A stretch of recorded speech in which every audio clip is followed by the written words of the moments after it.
여러분 안녕하십니까. 2025년 변액보험 판매 자격 취득을 위한 시험을 대비해서 핵심 에센셜 101제 여러분과 함께 해보도록 하겠습니다. 이 에센셜 101제는 변액보험이 굉장히 내용이 방대하죠. 그 중에서 가장 시험 문제에 많이 출제되는 부분, 기본의 기본, 핵심의 핵심을 101개로 나눠서 여러분들과 함께 책 한 권을 처음부터 중요한 부분들을 쭉 저와 함께 리뷰를 해보는 그런 시간이 바로 이 에센셜 시간이 되겠습니다. 자, 첫 번째 에센셜은 금융시장의 기능에서부터 시작이 됩니다. 101번이 우리 이제 마지막 예금자 보호까지 지금부터 여러분과 함께 해보겠습니다. 그래서 만약에 핵심적인 부분들을 여러분들께서 별도로 좀 공부를 하시고 싶다. 내지는 좀 시간이 좀 급박하시거나 아니면 시험 직전에 지금까지 공부했던 것을 쭉 한번 짧은 시간 안에 리뷰를 해보실 때 굉장히 유용한 내용들이 되겠다라는 말씀 드리고, 자, 001 금융시장의 기능에서부터 출제 포인트 시작해 보도록 하겠습니다. 자, 금융시장의 기능에는 제일 중요한 것이 직접 금융과 간접 금융으로 나눠진다. 요걸 여러분께서 구별을 좀 해주셔야 됩니다. 자, 직접 금융이 가장 큰 핵심은 뭐냐면 금융기관은 빠지고요. 직접 자금 공급자와 수요자가 자신의 책임과 계산으로 자금을 거래하는 방식이고, 주로 이 직접 금융하는 금융기관은 증권회사다라고 하는 부분들을 여러분께서 알아두시면 될 것 같고요. 간접 금융은 금융기관 중간에 끼어서 하는 거죠. 그래서 금융기관이 돈을 받아서 자기 책임으로, 자기 계산으로 수요자에게 자금을 공급하는 그런 기능을 하는 것이 바로 간접금융입니다. 이 두 가지를 구별해 주시고요. 자, 시험 문제는 자금 거래의 손실과 이익에 대한 책임을 전부 금융기관이 부담한다라고 하는 오답이 이 직접금융을 물어보는 문제 지문으로 출제가 될 수 있다는 점 참고를 해 주시고요. 자, 금융시장의 6가지 기능은 자금 중개, 금융자산 가격의 결정, 뭐 금리나 주가 이런 것들요. 유동성 제공, 거래 비용 절감, 위험관리, 시장균 이렇게 해서 6가지인데 이 중에서 제일 시험 문제 많이 언급되는 부분들은 거래 비용을 절감한다. 금융시장을, 금융기관을 통해서 거래를 함으로써 오히려 거래 비용이 절감된다. 이 거래 비용이 가장 대표적인 두 가지가 탐색 비용과 정보 비용이다. 이 두 가지는 간혹 시험 문제 물어볼 수 있으니까 금융거래 의사를 밝히고 그래 상대방을 찾는데 소요되는 비용. 찾으니까 탐색이겠죠. 탐색 비용. 그 다음에 금융자산의 투자 가치를 평가하기 위해 필요한 정보를 얻는데 소요되는 비용. 정보 비용 이 두 가지를 구별을 해주시면 되겠습니다. 자, 002 출제 포인트. 단기 금융시장과 장기 금융시장의 차이점. 이거는 뭐 무조건 시험에 나온다. 이렇게 보셔도 될 것 같습니다. 자, 일단 단기 금융시장과 장기 금융시장의 가장 큰 차이는, 구분은 뭡니까? 만기 1년. 거래되는 금융상품의 기준이 만기 1년입니다. 1년. 자, 1년 미만 단기 금융시장, 1년 이상 장기 금융시장 이렇게 보시면 될 것 같습니다. 단기 금융시장은 거래가 대규모로 이루어지고 있습니다. 그래서 유동성이 높죠. 만기가 짧기 때문에 금리가 변동하더라도 가격 변동은 크지가 않다. 자, 이런 것들이 이제 시험 문제의 지문으로 자주 출제가 되고 있고요. 자, 어떻게 나옵니까? 단기 금융시장은 금리 변동에 따른 가격 변동폭이 크다. 뭐 이렇게 나옵니다. 단기 금융시장은 금리가 짧기 때문에 뭐 예를 들어 아주 극단적으로 만기가 하루 이틀이다. 금리 1% 변해봐야, 그죠? 하루 이틀밖에 영향을 못 미치죠. 그래서 전체 가격 변동폭 자체는 크지 않다. 요거 꼭 기억을 해 두시고요. 반대로 장기 금융시장은 유동성이 낮죠.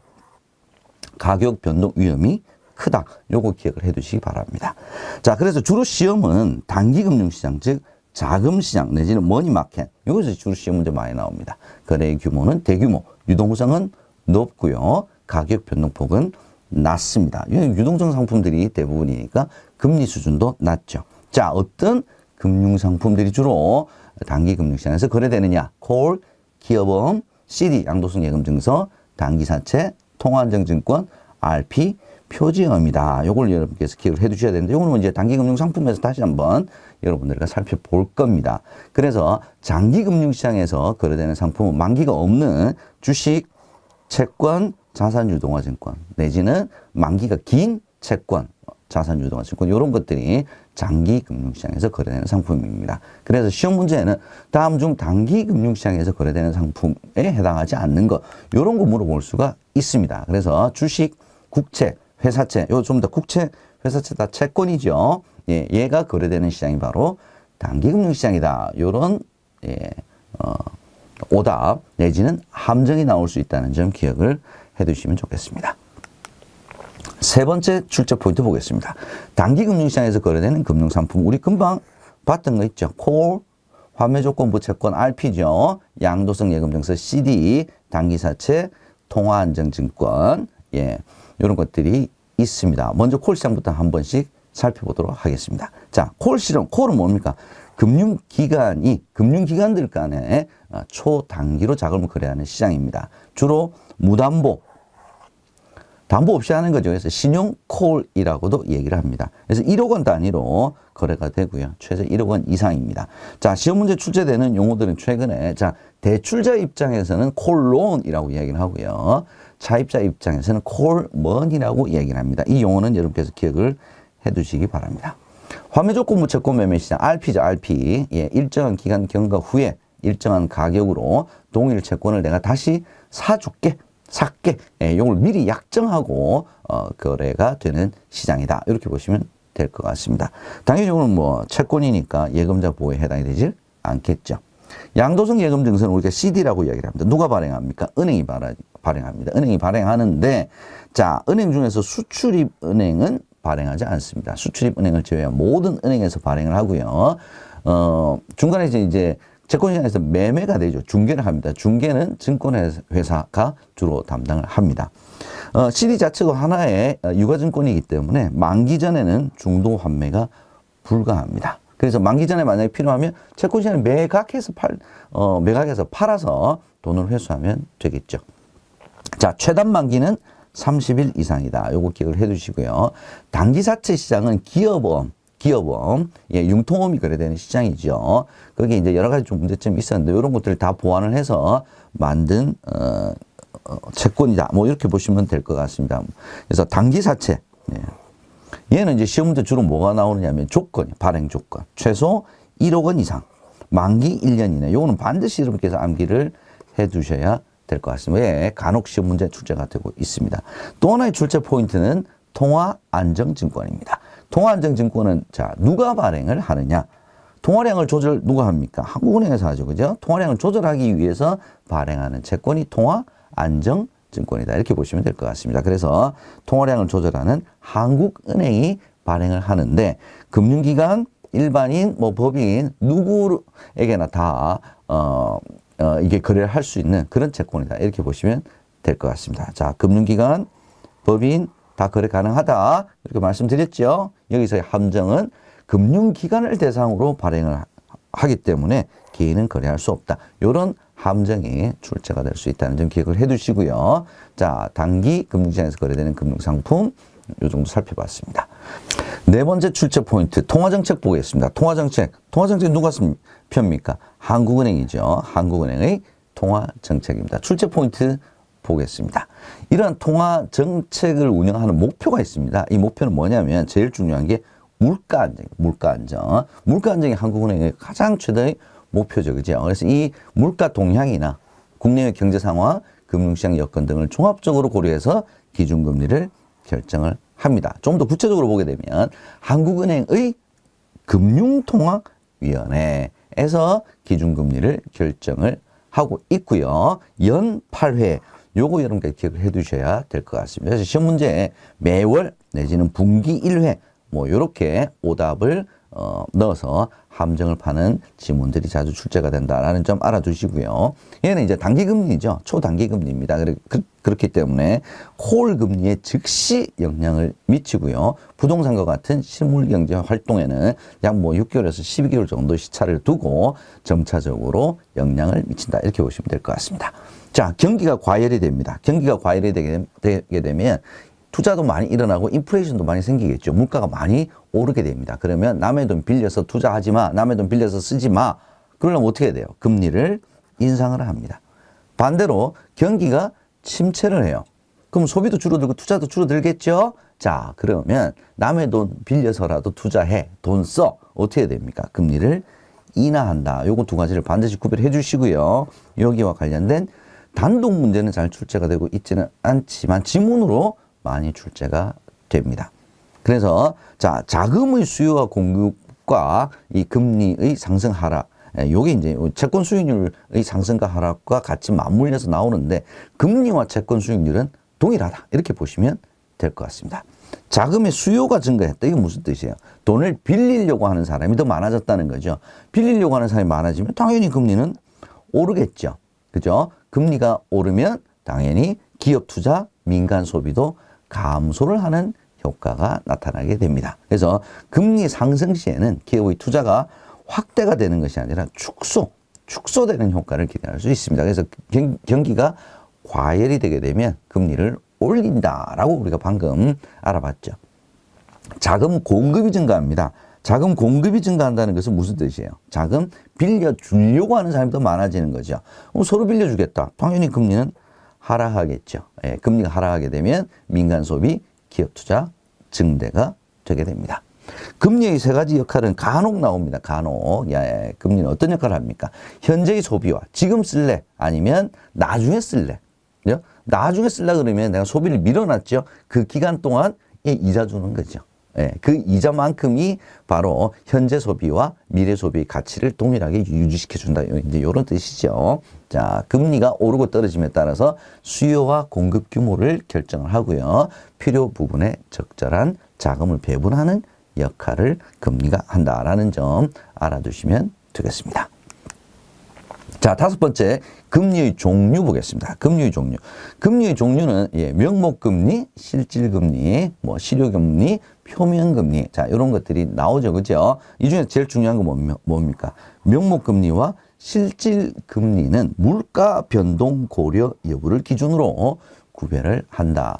자, 이 문제가 자주 출제가 많이 되고 있습니다. 그래서 실질금리는 뭐냐? 명목금리에서 기대 인플레이션, 즉 물가 상승률을 뺀 금리를 우리가 실질금리라고 얘기를 합니다. 그래서 물가 상승률이 굉장히 높아요.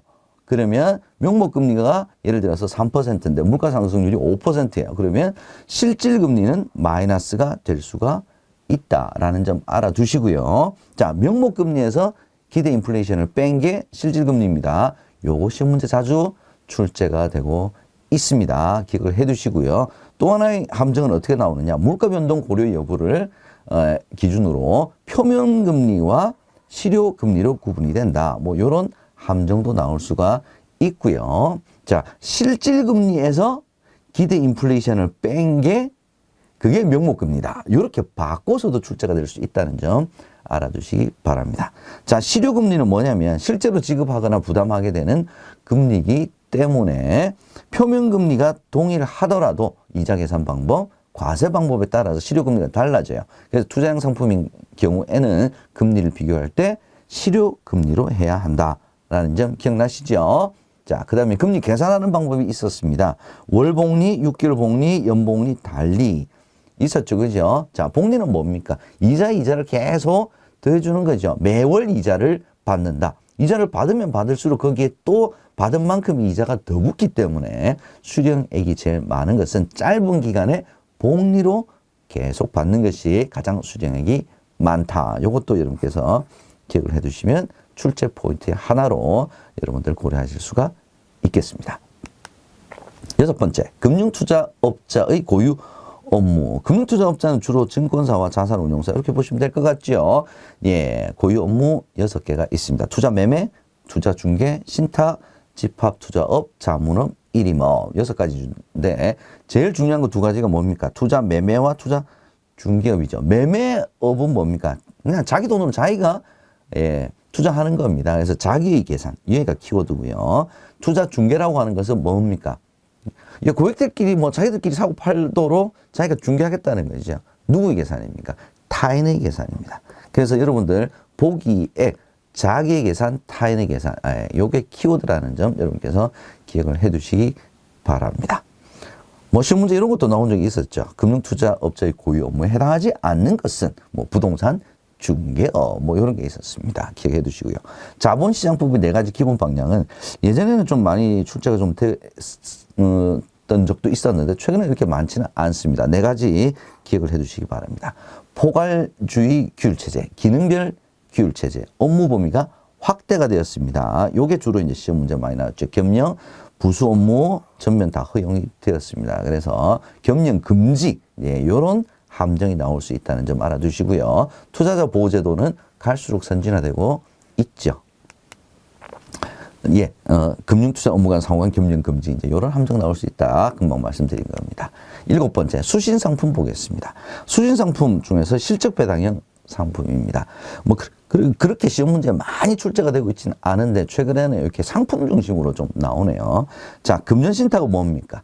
투자자가 금전을 금융기관에 위탁하여 운영하는 상품으로, 예, 키워드는 고유계정과 분리된 별도의 신탁 계정을 설정해서 운용을 해야 된다. 변액보험의 일종의 뭐 특별계정하고 비슷한 개념입니다. 얘는 어떻게 보면 고객으로부터 돈을 위탁받았기 때문에 은행이나 금융기관의 자기 재산과는 분리된 신탁 계정으로 운용을 해야 된다라는 거고요. 종류가 두 가지가 있었습니다. 특정 금전 신탁, 불특정 금전 신탁. 특정은 뭡니까? 특정. 누가 특정을 지어줬다는 거죠. 누가 위탁자가 여기에만 운용을 해줘. 이게 특정입니다. 불특정 금전 신탁은 나 특정하지 않을래.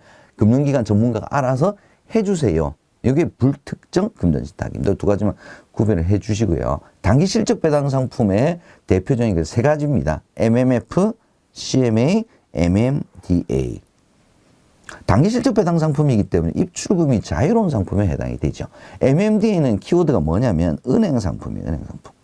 CMA, MMF, MMDA 모두 입출금이 자유로운 상품이고 단기 실적 배당 상품에는 공통점은 있어요. 그죠? MMF와 CMA는 주로 증권회사에서 취급을 하는 상품입니다. MMDA는 예, 자유로운 입출금, 그 다음에 결제 기능까지 가지고 있다. 은행 상품이다.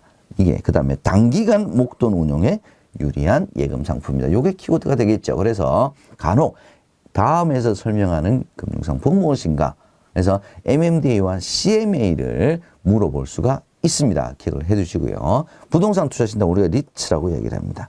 그렇게 출제 빈도가 높지는 않은데 실적 배당형 상품이라는데 여러분 초점을 좀 맞춰주시고요. 변액보험 여러분 잘 아시죠? 예, 변액종신, 변액유니버셜, 변액연금 이런 겁니다.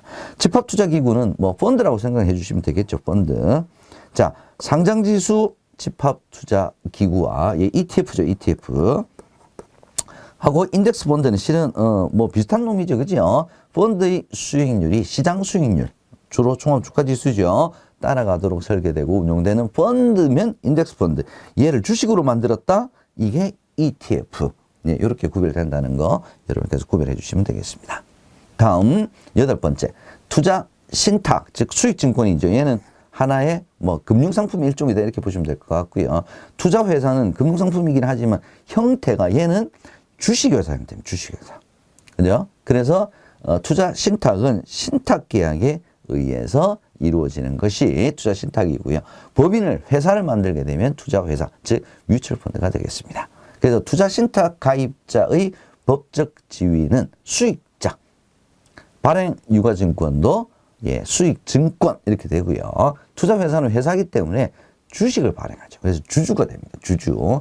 관련 법률은 동일하게 금융상품의 뭐 일종이라고 볼 수 있으니까 자본시장법은 공이 적용이 되고요. 투자회사는 회사이기 때문에 상법의 적용을 받는 반면에 투자신탁은 신탁법의 적용을 받습니다. 자, ETF 우리 조금 전에 살펴봤죠. 예, 인덱스 펀드를 주식과 같이 자유롭게 거래할 수 있도록 만든 상품이다. 그래서 주식처럼 만들었기 때문에 훨씬 유동성이 높겠죠. 네, 펀드는 환매하거나 아니면 처음에 가입을 할 때 며칠씩 기다려야 되죠. 근데 ETF는요, 하루에도 몇 번씩 사고 팔았다 할 수 있는 주식과 똑같이 만들었다. 이렇게 보시면 될 것 같습니다. 자, 코픽스 알아둡시다. 코픽스. 코픽스는 뭡니까? 대출금리의 대출, 즉 주택담보대출의 기준금리로 사용하는 금리가 바로 코픽스다. 이렇게 보시면 될 것 같습니다. 그래서 은행들이 이제 주로 자금을 조달하는 금융상품이 있을 겁니다. 은행 입장에서 자금을 조달한다는 것은 예금을 받는 거죠. 예금을 받고, 보통 개인들은 예금을 한다, 뭐 이렇게 생각하지만 은행 입장에서는 돈을 예금자로부터 빌려와서 자기가 빌려주는 역할이죠. 그죠? 그래서 은행 입장에서는 예금이 자금 조달입니다. 예, 그래서 주요한 금융 상품들, 자금을 조달한 금융 상품들의 가중 평균 금리를 반영해서 산출하는데, 자, 누가 발행을 하느냐, 누가 발표를 하느냐, 누가 결정하느냐, 얘가 시험 문제 출제된 적이 있습니다. 은행연합회입니다. 한국은행, 금융감독 이런 건 다 아닙니다. 은행연합회에서 결정해서 발표하는 금융기관 주택담보대출의 기준금리다. 이렇게 보시면 될 것 같습니다. 9번, 이제 주식으로 넘어가겠습니다. 기업공개, 상장. 얘는 뭐 두 가지 개념이 전혀 다르긴 하지만, 예, 비교해서 시험 문제 자주 출제가 되고 있기 때문에 비교를 한번 해보겠습니다. 자, 기업공개라고 하는 것은 본격적인 주식회사의 체제를 갖추는 것이라고 우리가 정의를 하고요. 상장은 공인된 거래소, 즉 어떤 겁니까? 코스피, 코스타, 유가증권시장, 예, 이렇게 거래소, 공인된 거래소에서 거래가 가능하도록 하는 것이다. 이 두 가지는 개념을 철저하게 구별을 좀 해주시고요. 기업 공개는 제일 중요한 목표가 뭐냐면 주식의 소유 집중을 완화, 분산. 그래서 불특정 다수의 소액의 투자자들이 많아야 그게 이제 주식회사로서 비로소 이제 모습을 갖췄다. 이렇게 보는 겁니다. 그래서 기업 공개는 기업 단위로 이루어진다. 상장은 증권 종목별로 이루어진다. 자, 증권 종목별이라고 하는 건 뭡니까? 주식도 여러 가지 종류가 있었죠. 뭐 우선주도 있었고요. 후배주도 있었고요. 보통주도 있었고요. 그죠? 그래서 상장은 그런 증권 종목별로 이루어지는 반면에 기업 공개는 기업 자체의 하나의 활동이기 때문에 기업 단위로 이루어진다. 이렇게 보시면 될 것 같고요. 또 하나 시험 문제 많이 나오는 게 뭐냐면 기업 공개는 신주를 공모, 예, 새로운 주주들을, 예, 주식을 발행해서 새로운 주주들을 많이 받는 거죠. 그러면 자연스럽게 주식 분산 되겠죠. 아니면 기존의 대주주가 가지고 있었던 주식을 구주를 다수의 투자자들에게 매출하는 방식으로 이루어집니다. 그래서 이 두 가지가 혼합해서 이루어질 수 있고요. 함정으로는 채권 발행으로 기업 공개가 이루어진다. 이런 문제가 나올 수가 있습니다. 기억을 해두시기 바랍니다. 얘는 분산이에요. 기업 공개 다시 한번 강조드립니다. 주식의 개념은 기업의 소유권이에요. 기업의 소유권을 나타내는 증서다. 이렇게 보시면 될 것 같습니다. 그래서 소유권이기 때문에 당연히 의결권이 있죠. 자기 자본이기 때문에 상환 필요성이 없습니다. 채권은 타인 자본이죠. 자, 주식의 종류는 보통주, 우선주, 이 두 가지 일단 구별을 해 두시고요. 이익 배당이나 자녀자산 분배 등에서 표준이 되는 주식을 우리가 보통주라고 얘기를 하고요. 우선이 되는 주식을 우리가 우선주라고 얘기를 합니다. 우리나라에서 무의결권주 발행 가능합니다. 나 의결권 없어도 돼. 그 대신 배당 많이 줘. 그죠? 예.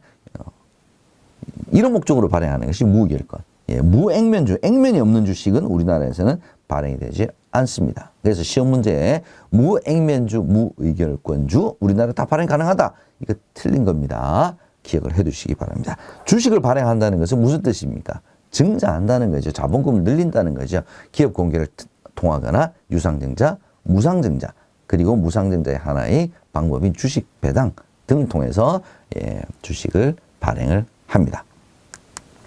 10번째, 증자와 감사 보겠습니다. 증자는 뭐예요? 자본금을 증액시키는 거죠. 감자는요, 자본금을 감한다, 낮춘다는 거죠. 예, 이렇게 보시면 될 것 같습니다. 서로 반대되는 개념이죠. 증자는 두 가지가 있습니다. 유상증자, 무상증자. 유상증자는 뭡니까? 돈을 받고 주식을, 예, 발행하는 거고요. 무상증자는 돈 받지 않고 발행을 하는 겁니다. 그래서 배당이 할 재원이 많이 있다. 그럼 이 배당 재원을 가지고 돈으로 나눠주질 않고요. 주식을 발행을 해서 주주들에게 주식을 나눠준다. 이게 바로 무상증자입니다. 그래서 이미 돈은 더 이상 들어오질 않죠. 단 이익이 있었으니까, 잉여금이 있었으니까 얘가 자본금으로 바뀐다라는 것만 다릅니다. 그래서 무상증자는 자본금은 늘어나요. 어차피 주식에서 발행했으니까. 그러나 실질 재산은 변동하지 않습니다. 돈이 들어오는 건 아니죠. 유상증자는 주식을 발행해서 돈을 받고 파는 거랑 똑같죠. 그래서 자본금 늘어나고요. 실질 재산도 늘어나는 것이 바로 유상증자다. 이렇게 보시면 될 것 같습니다. 여기서 이제 함정은, 올해 이 지문이 많이 나왔네요. 자사주 매입은 유상증자의 효과와 동일하다. 자사주 매입하고 유상증자와는 전혀 관련이 없는 내용이죠. 이런 질문들이 올해 자주 좀 출제가 되어서 제가 여러분께 소개를 드립니다. 감자는요, 증자와 반대로 주식 수를 줄이는 겁니다. 그래서 주식 수가 100주였는데 얘를 10주로 줄이는 거예요. 10분의 1로. 왜 줄입니까? 손실이 너무 많아요. 손실이 너무 많으면 자본금이 예를 들어서 1억인데 손실이 9천만 원이다. 이 회사 좀 망할 것 같아. 이런 느낌 받을 수 있죠. 그래서 아예 자본금을 10분의 1로 줄여버리는 겁니다. 그래서 액면가 전혀 변동이 없습니다. 다만 주식 수만 변동하는 거죠. 주식 수가 줄어든다 이렇게 보시면 될 것 같습니다. 자, 자사주 매입도 한 번씩 시험 문제 출제가 되죠. 배당금을 재원으로 시중에 자기 회사가 발행한 주식을 사버리는 거죠. 그러면 유통주식 수가 확 줄어들죠.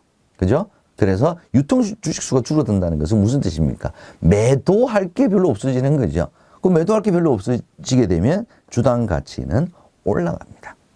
자, 이렇게 되면 실제 주식시장에서 많이 유통도 하고 뭐 증자도 하고 하면서 자본시장을 통해서 주식시장을 통해서 자금도 조달하고 하라는 게 실은 본 의도인데 그 회사가 자기가 돈이 있다고 그 주식 다 사버리면 이러한 어떤 그 주식시장의 원리를 거스르는 그런 효과가 나타나죠. 그래서 매입 한도 엄격하게 제한하고 있습니다.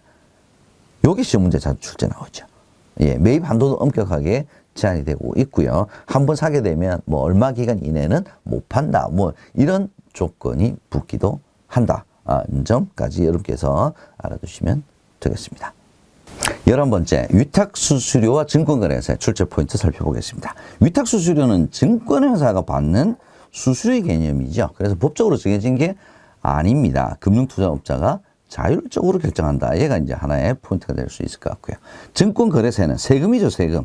얘는 국가가 가져간다 이렇게 보시면 될 것 같습니다. 중요한 것은 매도자에게만 부과를 합니다. 매수자에게는 부과 안 합니다. 몇 퍼센트?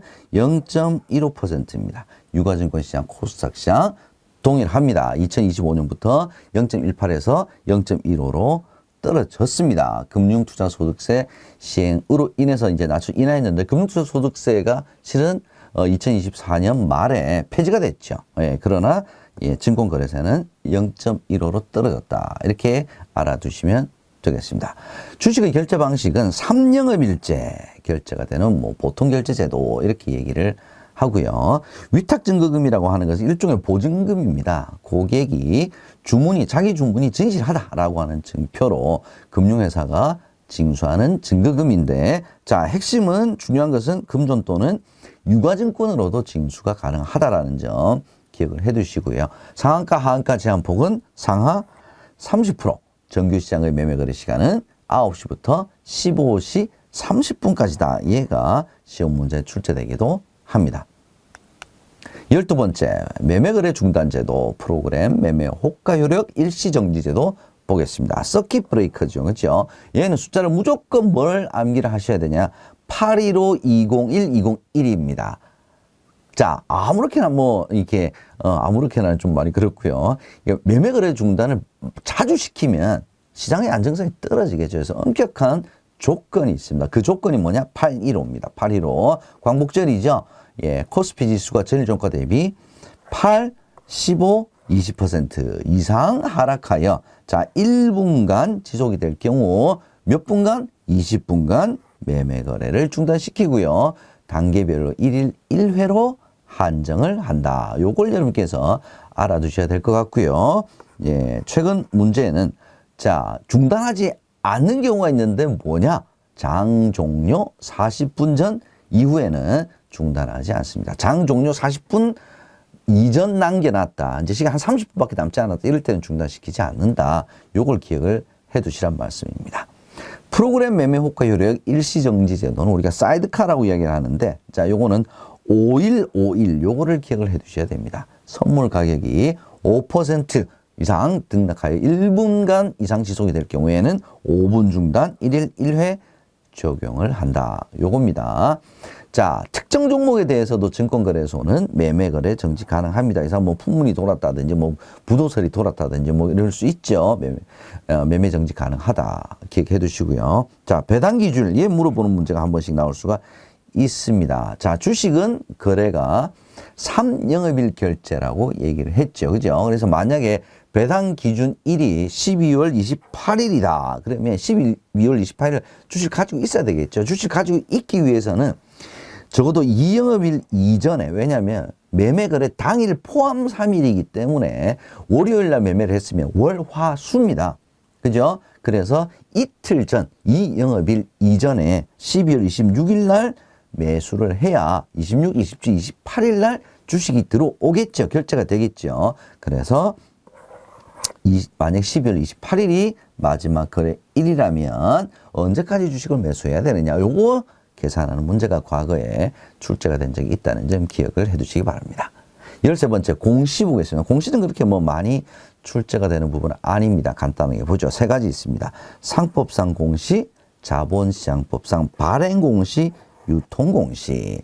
자, 상법상 공시는 주주를 대상으로 뭐 정관, 이사회 의사로 뭐 이런 거 공시하는 거고요. 발행시장은 이제 발행과 관련된 증권신고서 뭐 이런 겁니다. 유통시장 공시는 뭐 정기공시, 수시공시, 기타 공시 등등이 있고요. 얘가 이번에 시험 문제 한번 나온 적이 있네요. 자본시장법상의 유통시장 공시의 공개매수 신고서는 수시공시사항에 해당한다. 수시공시사항은 아주 즉시 중대한 즉시 공시하는 것으로 좀 중대한 것들이죠. 얘는 기타 공시사항에 해당이 됩니다. 공개매수 신고서는요. 요 정도 기억을 해주시면 될 것 같고요. 우리나라 주가지수 산정 방식은 시가총액 방식입니다. 유사한 시가총액 방식으로 계산한 지수는 다우존스 산업평균지수, 니케이 225 지수 이런 거 전부 다 주가평균 방식입니다. 관리 종목으로 지정을 하는 경우가 있습니다. 요거 사유도 한 번씩 나올 수가 있습니다. 최종부도 은행 거래 정지, 회사 정리 절차 개시, 심각한 자본 잠식, 사업 보고서 미제출. 예, 요거 여러분께서 기억을 해 두시고요. 주식 거래를 통해서 얻을 수 있는 수익은 매매 차익과 배당 수익 두 가지가 있죠. 자, 매매 차익은 비과세, 배당 수익은 배당 소득세 14%. 자, 이제 뭐 금융투자소득세가 폐지가 됐기 때문에 요거 그대로 유효하다라는 점 기억을 해 두셔야 되겠습니다. 다음 14번째 퍼, 주가 수익 비율 보겠습니다. 예전에는 한 번씩 시험 문제 많이 나왔었는데 최근에 이렇게 빈번하게 나오는 것은 아닙니다. 요거 산식을 알아두셔야 될 것 같습니다. 퍼는 현재 주가 나누기 주당 순이익이다. 주당 순이익은 뭐 암기를 하지 않으시더라도 발행 주식 수, 단기 순이익, 발행 주식 한 주당 수익이 얼마냐? 이게 주당 순이익이 되겠죠. 얘를 계산을 하는 겁니다. 그래서 현재 주가 나누기 주당 순이익이 바로 퍼입니다. 그래서 현재 주가 대비 주당 순이익 대비 현재 주가가 높냐 낮냐 이제 이걸 비교하는 잣대로서 사용을 하는 거고요. 퍼가 낮다라는 것은 뭡니까? 순이익은 높은데 주가가 낮다라는 뜻이죠. 그래서 향후에 수익이 이렇게 높은데 주가가 이렇게 낮아? 퍼가 낮다는 것은 향후 주가가 상승할 가능성이 높은 것으로 판단한다. 이렇게 봅니다. 코스피 200 지수 시험 문제 한번 출제가 된 적이 있습니다. 유가증권 시장에 상장되어 있는 주식 중에서 시장 대표성, 유동성, 업종 대표성을 고려해서 선정된 200개 종목, 200개 종목을 대상으로 산출하는 지수다. BSI는 뭡니까? 얘는 OX 문제로 자주 나오죠. 기업경기 실사 지수는 누구에게? 기업가들에게 설문조사하는 겁니다. 앞으로 경기 어떻게 보십니까? 요거 BSI죠. 경기 선행지수와 후행지수 요거 또 한 번씩 시험 문제 나옵니다. 경기를 앞서가는 지수 이렇게 보시면 될 것 같습니다. 이게 변하는 거 봐서 경기가 앞으로 어떻게 될 것 같아? 얘를 우리가 경기 선행지수라고 하는데 구인구직 비율, 건설 수주액, 기계류 내수, 출하지수, 재고 순환지표, 소비자 기대지수, 코스피 지수, 장단기 금리차가 있습니다. 얘와 이제 비교되는 게 경기 후행 지수가 있겠죠. 생산자 제품 재고 지수라든지 CP 수익률이라든지 뭐 이런 것들이 바로 경기 후행 지수에 해당이 되겠습니다. 다음 중 경기 선행 지수에 해당되지 않는 것, 뭐 이렇게 물어볼 수도 있습니다. 다음 15번째 주식시장의 상승 신호, 주식 시세표. 뭐 주식 시세표가 시험 문제 한 번씩 출제가 될 수 있습니다. 주식시장의 5가지 상승 신호 한번 살펴보죠. 고객 예탁금 증가, 주식 사자고 하는 매수 대기 자금이죠. 외국인 매수 증가, 수출 증가, 경기 선행지수 상승, 기업 경기 실사지수 상승 다 예, 경기가 앞으로 좋아질 거다라고 하는 신호들에 해당이 되겠죠. 주식 시세표는 네, 이렇게 뭐 어느 회사 종가, 전일 대비 거래량, 시가, 고가, 저가. 자, 이걸 두고 여러 가지로 이렇게 물어볼 수가 있습니다. 어떻게 물어봅니까? 전일 종가는 금일 저가보다 높다. 금일 시가는 전일 종가보다 낮다. 거래량은 18,300주이다. 자, 요거는 계산해 보면 되겠죠. 자, 오늘 종가가 56,500원인데 어제보다 1,000원 올라서 56,500원이죠. 그럼 전일 종가는 얼마입니까? 55,500원이 되겠네요. 그죠? 금일 저가는요. 여기 나와 있잖아요. 56,300원. 그럼 금일 저가가 더 높죠. 전일 종가는 금일 저가보다 낮다. 이렇게 해야지 맞는 정답이 되겠죠. 이렇게 물어보는 겁니다.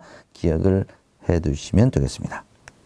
16번째, 채권으로 넘어가 보겠습니다. 채권은요, 돈을 빌리기 위해서 발행하는 증권이다. 유가증권이다. 이렇게 보시면 될 것 같죠. 그래서 아무나 발행을 막 하게 되면 이거 사고 칠 수 있죠. 그래서 법률로 발행 주체가 정해져 있습니다. 그래서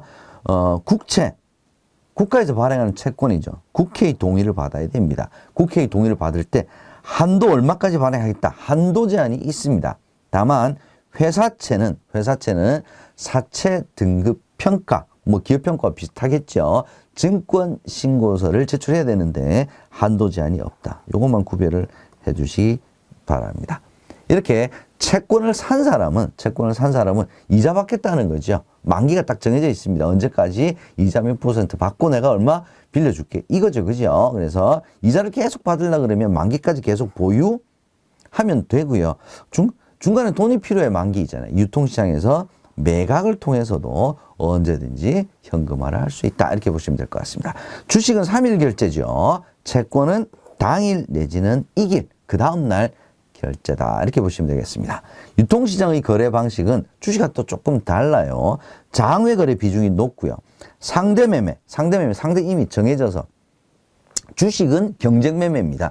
상대방이 누군지 몰라요. 그래서 호가라 그러죠. 그래서 비싸게 사겠다, 싸게 팔겠다. 누가 더 비싸게 살 거니? 누가 더 싸게 팔 거니? 이걸 막 경쟁을 시켜서 하는 그런 거래 방식이기 때문에 경쟁 매매 방식이라고 얘기를 하고요. 채권은 상대가 딱 정해서 1대1로 거래한다. 이렇게 보시면 될 것 같습니다. 그래서 주식 거래 방식과 채권 거래 방식을 비교를 해주시면 되겠습니다. 거래 규모도 굉장히 크죠. 그래서 주로 기관 투자가 중심으로 이루어지고요. 채권 10,000원당 단가로 계산을 합니다.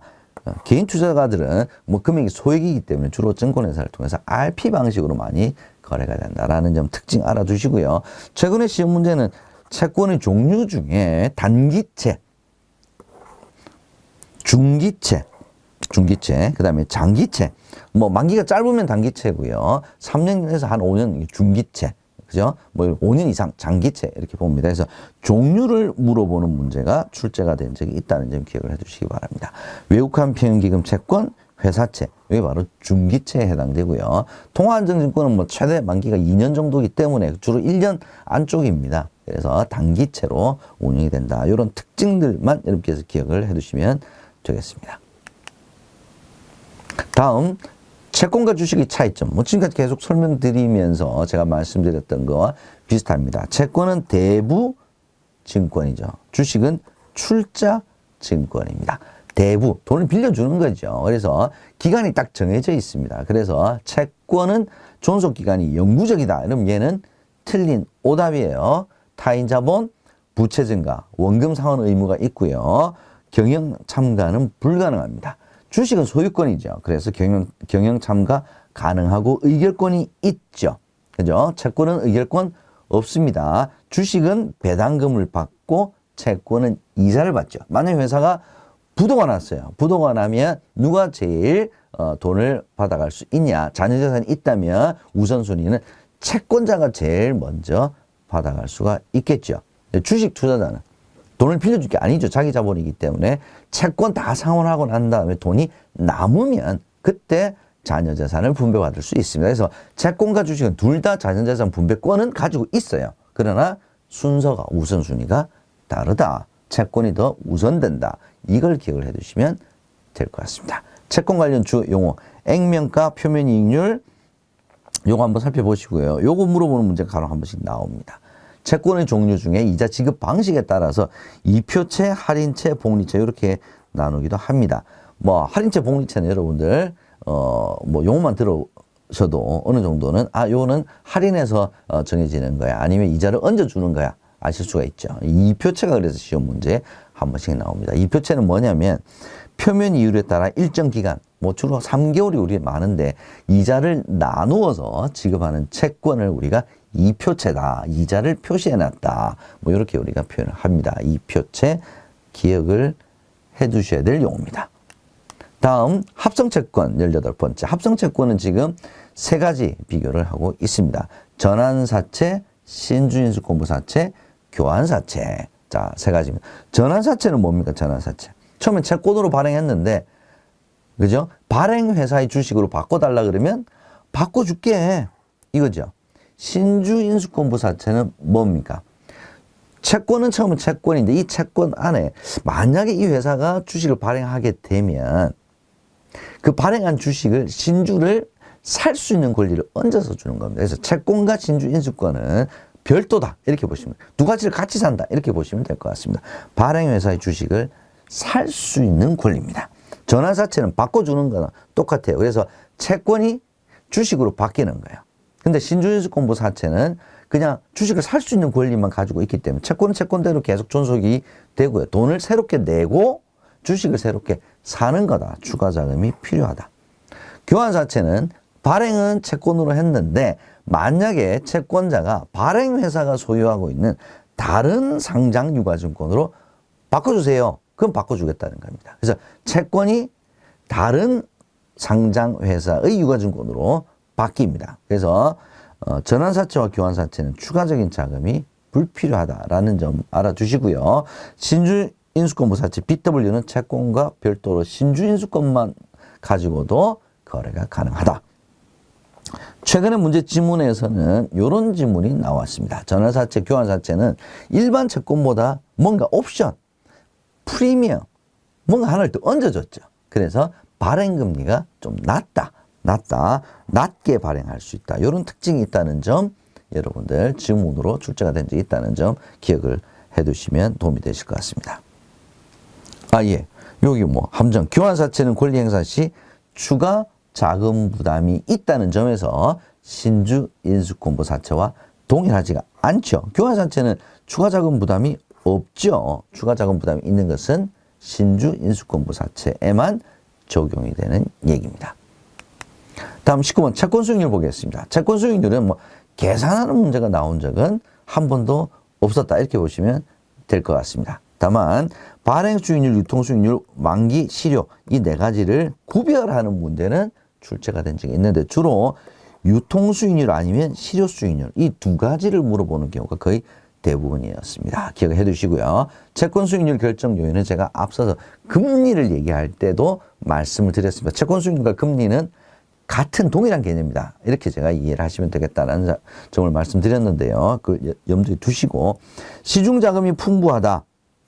돈이 많이 풀렸다는 거죠. 그러면 금리 떨어집니다. 이자율은 하락합니다. 자연적으로 얘는 같은 개념이라고 했죠. 채권 수익률도 하락합니다. 수익률이 하락을 했다는 것은 채권이 가지는 가치, 가격은 올랐다는 뜻입니다. 그래서 채권 수익률과 가격은 서로 반비례한다. 여기 있네요. 채권 가격은 유통 수익률에 반비례한다. 얘가 바로 제가 방금 말씀드린 그 내용입니다. 잔존 만기가 길수록 채무 불이행 위험이 높을수록 유동성이 낮을수록 즉 현금화하기가 어려울수록 프리미엄을 줘야 되겠죠.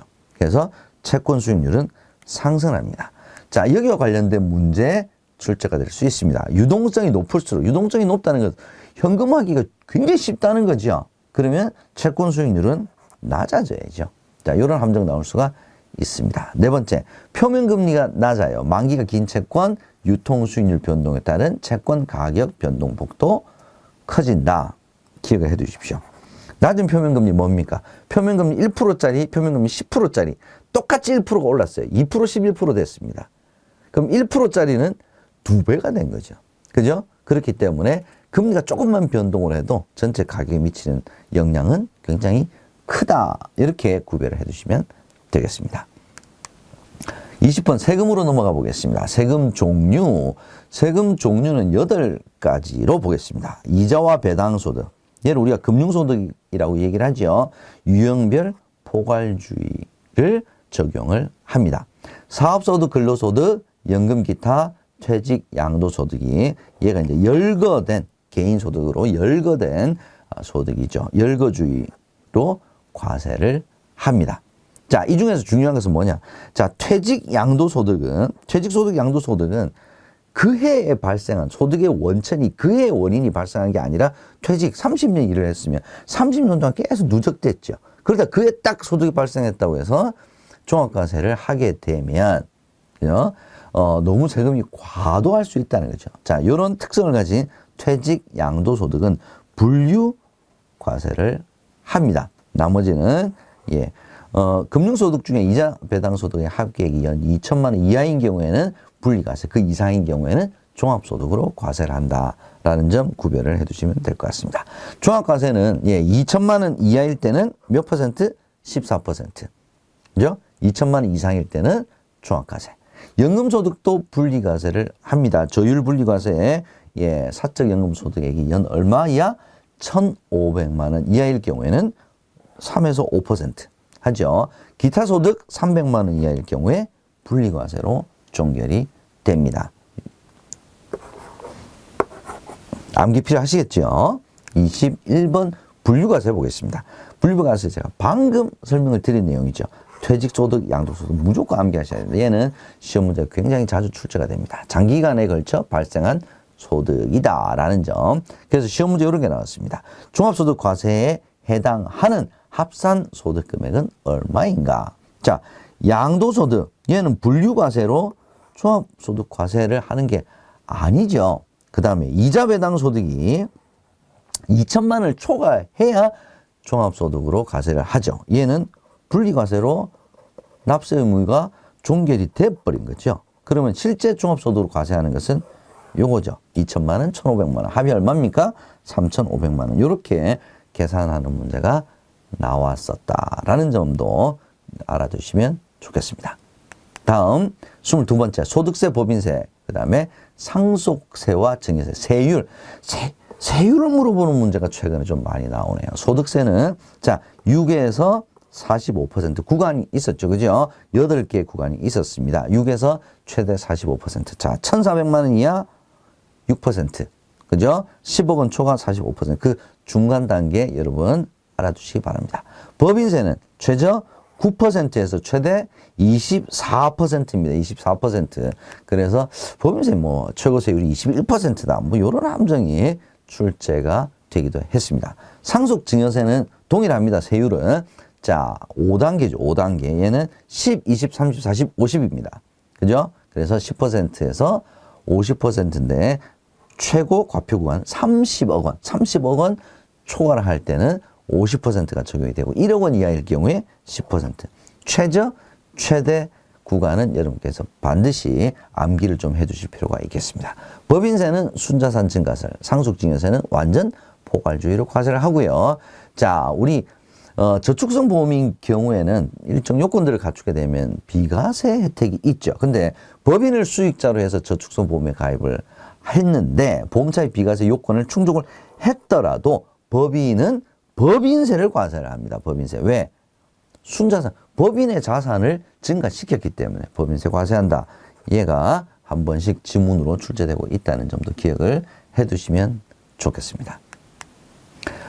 23번째 금융소득과 세금 보겠습니다. 금융소득에 대한 세금이니까 금융소득 종합과세 얘기하는 거죠. 자, 얼마? 2천만 원 초과하는 경우에 금융소득 전체가 종합과세 대상이 됩니다. 부부 합산 아니죠. 개인별 연간 금융소득의 합계액입니다. 그래서 종합과세 방식, 분리과세 방식 이 두 가지를 각각 해서 이 중에서 큰 금액 기준으로 과세를 하게 됩니다. 이걸 우리가 비교과세 제도다 이렇게 얘기를 하죠. 최근에 시험 문제는 이 비과세 종합저축에 대한 문제가 좀 자주 출제가 되고 있다는 점 여러분께 참고해 주시고요. 이자소득, 배당소득 다 비과세하죠. 단 요건이 있습니다. 아무나 가입할 수 있는 게 아니죠. 누굽니까? 65세 이상 거주자 및 장애인.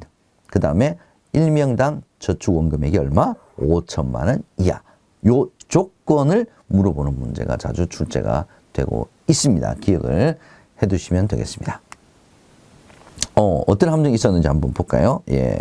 14% 분리과세 한다 그랬는데, 비과세 및 분리과세 소득을 제외한 금융소득이 2천만 원 이하인 경우 6% 원천징수 세율을 적용한다. 예, 틀렸네요. 14%죠. 또 시험 문제 비과세 분리과세 소득을 포함한 이렇게도 함정이 출제가 될 수 있다는 점도 기억을 해 두시기 바랍니다. 포함된 하면 틀린 내용입니다.